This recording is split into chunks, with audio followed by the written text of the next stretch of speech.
Author and activist Ayaan Hirsi Ali. Ayaan, you've been very vocal in your support for Israel in this horrible conflict that they've been involved in the last several weeks. That seems to be quite unusual. I don't hear many people who are Muslim who are speaking out on behalf of Israel. Why? I support Israel primarily because it is not only a democratic and free government in that region where there is a lack of that, but Israel is based on a creed of life before death.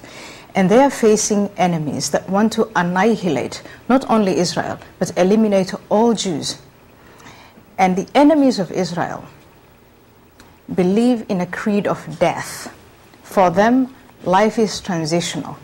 And so the life of their own children, the life of their own mothers, the life of their own wives and fellow civilians, it doesn't matter that much because they're looking forward to death so that after death something wonderful is going to happen.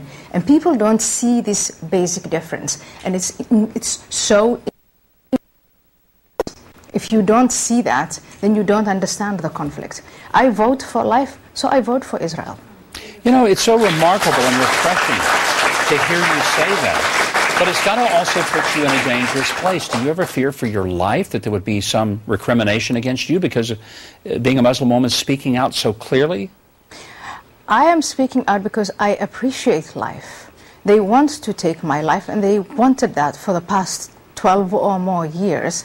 And I think that the answer to that kind of threat is not passivity, because it gives them what they want. They can silence us all by threatening us all. What we need to do is to speak up for life and to take all the necessary actions for life before death, not after death. We need to support Israel. Because otherwise we are all in the position of Israel from their perspective. You know, there's such a pressure on Israel to negotiate with Hamas. And even former President Carter, I was stunned by this. He came out and said that we ought to treat them like a state. They're a terrorist organization. You know, is there any point in negotiating with Hamas at all? Is there any value in that? Okay, let's do what President Carter wants us to do and treat them like a state. States, you know, have conflict. How do you resolve conflict with states? You negotiate peace. So you believe there's a common ground. There is no common ground with an enemy that not only believes in death, but that only believes in your elimination. Then you have a second option, which is we could have some kind of coexistence, what Israel has been calling quiet for a long time. If the enemy is weak enough, we could keep them contained and, you know, we lead our own lives.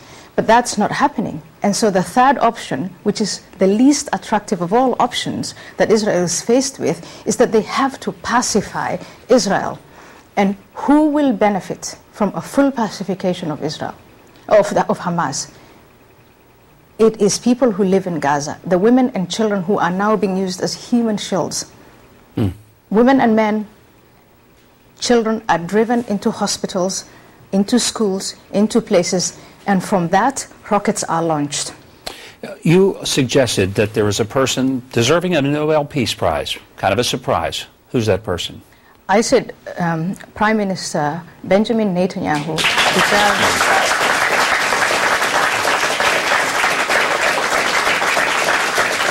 deserves the Nobel Peace Prize because he is doing what is right for the citizens of Israel. And as you all know, in a democracy, when you're running for election, you say you're going to do what is the best for those people who elect you. And we are seeing a leader who is under tremendous pressure from inside and from outside. And he is forced in a place where he has to take these options, and none of them are attractive. And time after time, he does what he promised to do. Ayaan, you are a refreshing and wonderfully clear voice and sense, and I thank you so much for being here. I hope that our audience will find out more about the foundation that she heads up and support that foundation. The AHAfoundation.org is where you can get more information. What a delight to have you here. Well, up next...